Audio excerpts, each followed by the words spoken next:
Now, breaking news also coming in pertaining to the same story. Remember, we just told you how Rajasthan Chief Minister's son, Vaibhav Gehlot, has been summoned by the Enforcement Directorate as well in a FEMA case on 27th of October. Now, he has responded on the ED summons and he said, I'm quoting from his statement, I have received a summon. 12 to 13 years ago, similar allegations were made and we had responded to them. Now again, Enforcement Directorate has come. People of Rajasthan do understand why this is happening when Model Code of Conduct has been imposed in the state. Let's first listen to that reaction. चुनाव के समय इनको सब याद आता है, ED, CBI. हम तो शुरू से कहते आए हैं, जहाँ जहाँ चुनाव होता है जिस राज्य में, वहाँ पे केंद्र की भाजपा सरकार ईडी को साथ साथ ही भेजती है चुनाव की तारीखों के साथ ही। और जिस तरीके से आज हमारे प्रदेश अध्यक्ष जी को और मुझे सम्मन करके दिल्ली बुलाया है, मैं पहले भी कह चुका हूँ कि ये मामले पहले 12 साल पहले भी आए थे। 12 साल पहले भी हमने इन्हीं आरोपों का जवाब दिया था और अब भी देके आएंगे। My colleague Bhavani is now joining us on the broadcast for more. Bhavani, ये जो बयान आ रहा है अशोक गहलोत के बेटे की तरफ से, वो pretty much on similar lines है. वो यही कह रहे हैं कि सेंट्रल एजेंसीज का मिसयूज हो रहा है भारतीय जनता पार्टी की तरफ से। साथ ही में वो मॉडल कोड ऑफ कॉन्डक्ट की भी बात कर रहे हैं। कितना ब्रीच है मॉडल कोड ऑफ कॉन्डक्ट, ये ईडी समन्स और उससे कैसे रिलेट कर सकता है? देखिए, पहले बात तो ये है कि क्योंकि जो ईडी का संबंध वैभव गहलोत को दिया गया है, उसका कोड ऑफ कंडक्ट से सीधा संबंध नहीं है। क्योंकि ये जो केस है वैभव गहलोत का, ये बहुत पुराना है। क्योंकि एक शिवनार होल्डिंग है जिससे पैसे ये था रूट कराने का, मॉरिशस रूट से, उस पर चार्जेस लगे थे। इस मामले के अंदर एक बार पहले भी, क्योंकि ये केस तकरीबन 2009 का केस है, फिर उसके बाद में इनको 2016 के लगभग एक नोटिस दिया गया था, तब भी पूछताछ हुई थी। तब ये दूसरी बार उस केस में पूछताछ हो रही है और इसमें चार्जेस काफी बड़े हैं कि जो ट्रांजैक्शन हुआ पैसों का, वो किस रूट से पैसा आया, उसको लेकर एक मनी लॉन्ड्रिंग का केस, फेमा का केस बना है इनके खिलाफ और उस फेमा के केस के अंदर ही पूछताछ की जा रही है।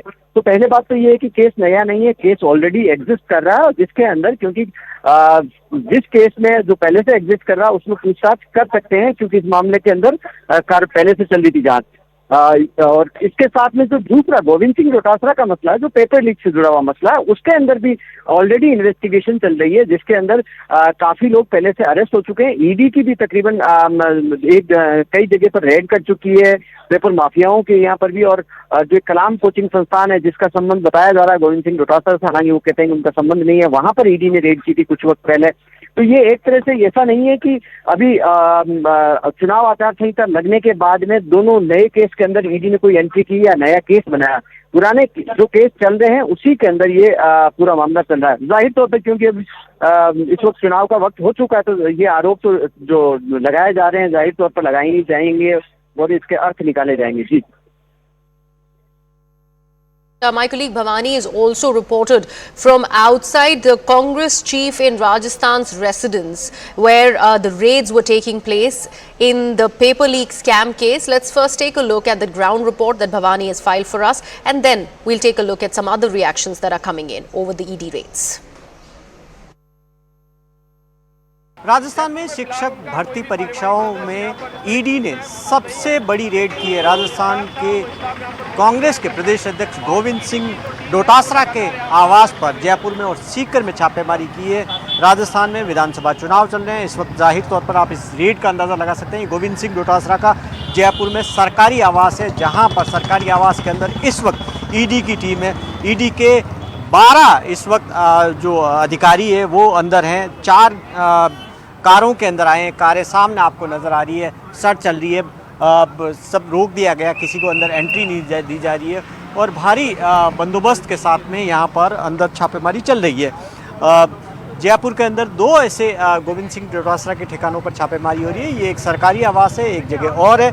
इसके अलावा सीकर के अंदर भी छापेमारी चल रही है। एक तस्वीर मोटे तौर पर ये देखिए कि क्योंकि राजस्थान कांग्रेस के प्रदेश अध्यक्ष है गोविंद सिंह डोटासरा सीकर के लक्ष्मणगढ़ से कांग्रेस के प्रत्याशी भी हैं और यहाँ इस वक्त छापेमारी चल रही है।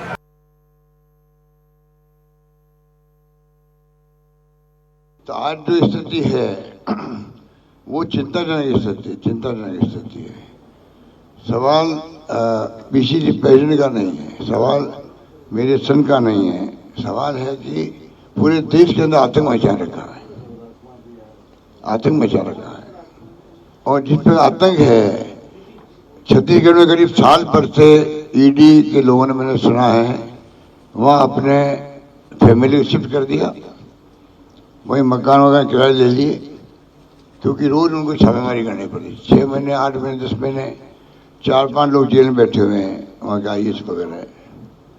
ये जो आतंक मचा रखा है, ये सब संकेत नहीं है।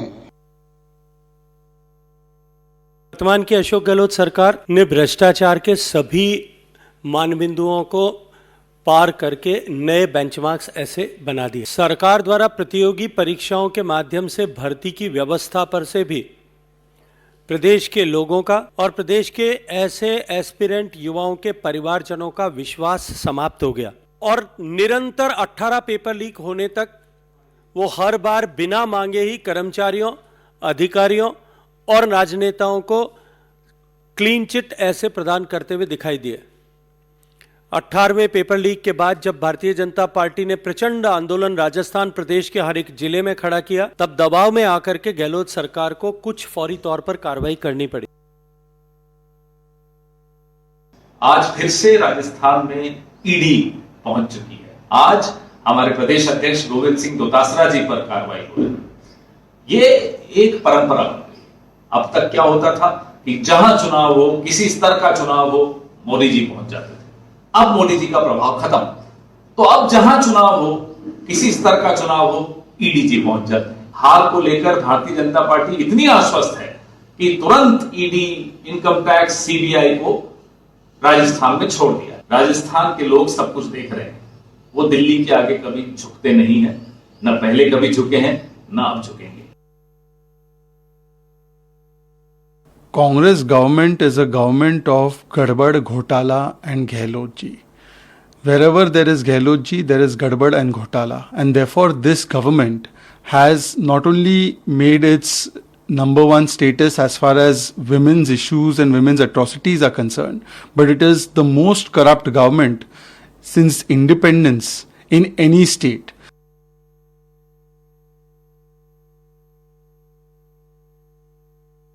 अब ये जो चाहे वो करें, मतदाता सब देख रहे हैं। अब ये जो चाहे वो करें, मतदाता सब देख रहे हैं। On that note, we are slipping into a very short break here on CNN News 18. More news and updates continue on the other side. Stay with us.